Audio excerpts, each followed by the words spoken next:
37 hours awake and only 4 hours of sleep. Yes, to another new episode.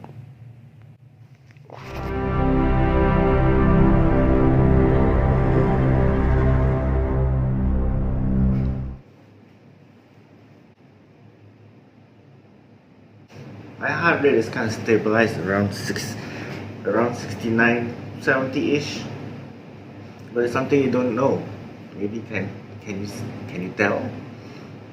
This is me and I've not slept for 33 hours. Take a good look. This is me 33 hours awake and I'm actually feeling depressed. Where do I even begin? Well, I'm back to work after 2 days of actually being cooped up at home after my recent depressive episodes. I'm back to work today, or should I say it was yesterday. I guess finally the new dosage is taking effect. I'm starting to feel a little bit more calm, but sleep is a problem. It's 1:15. I haven't slept for 33 hours and I'm still awake. When can I get a break? Huh? I'm here to talk about recognizing the signs and also recognizing maybe if you could be having clinical depression. Here's the deal. There's no conclusive way to know whether you have it or not. But I can speak from my own experience and maybe it can give you some pointers. You can tell whether you have it or not. Let's talk about depression first. Depression is when you feel sad, right? Maybe you just suffered some kind of trauma, end of a very important relationship, end of a marriage, death of a loved one. Even the most trivial things like losing your pet. So you will go through a phase of sadness.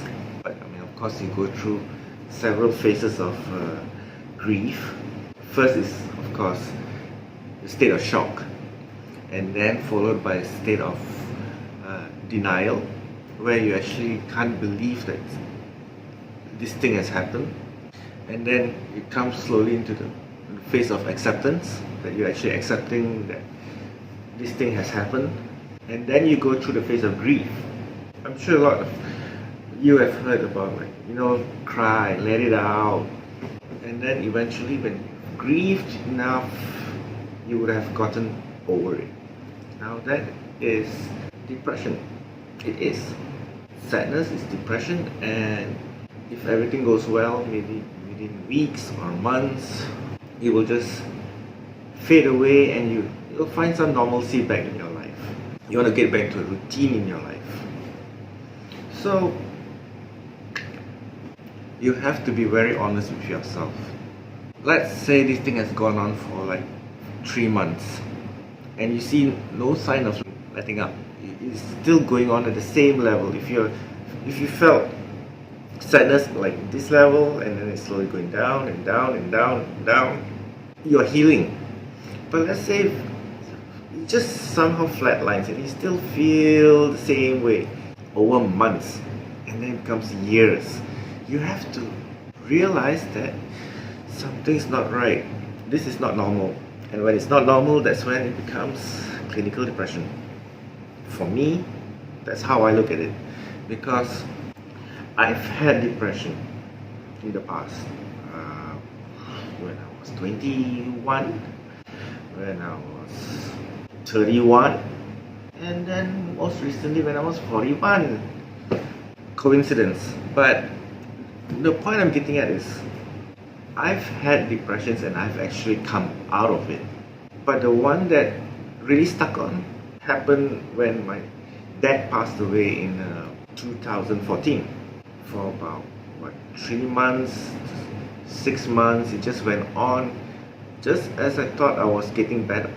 There were a series of unfortunate events that happened. I won't go into it, but every little thing kind of like kept it up, lasted for 2 years, and by now I should have recognized that, yeah, I think I have this problem. But then I was going to my local GP, and my local GP for the last close to 15 years I've been prescribing Xanax. Prior to that I was actually on Prozac for a couple of years, but it wasn't really doing much good. So yeah, for 15 years I've been on and off Xanax. I should have seen the signs. I was not sleeping well, I was not eating well. When I say I'm not eating well, I'm not saying that I wasn't eating, okay? I was eating. Sometimes I was putting on weight quite fast, sometimes I was losing weight quite fast.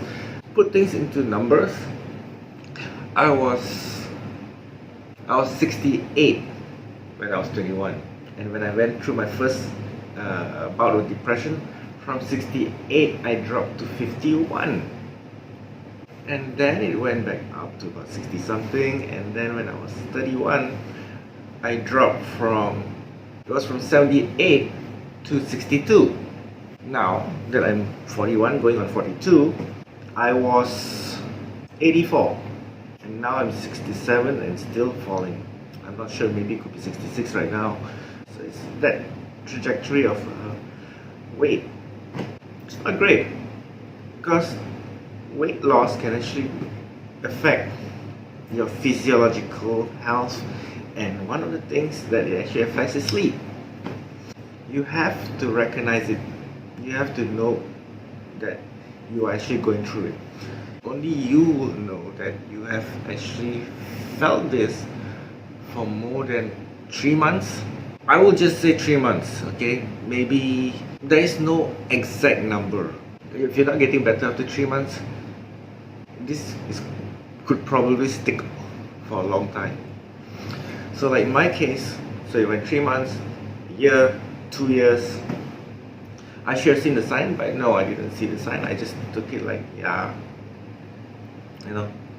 But then as more things happened that actually depressed me, it actually compounded it, so it's kind of snowballed.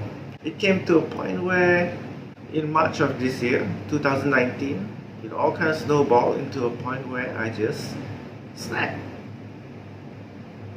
You always feel like you're coming to the age. Like, yeah, I'm gonna feel hopeless now. I'm gonna feel hopeless now. But maybe I can share with you a little bit about my experience, and maybe you can see the signs. This is maybe a tip I can share from my experience. In between that 5 years, you know, I did have ideations of thoughts. I had ideations of taboo.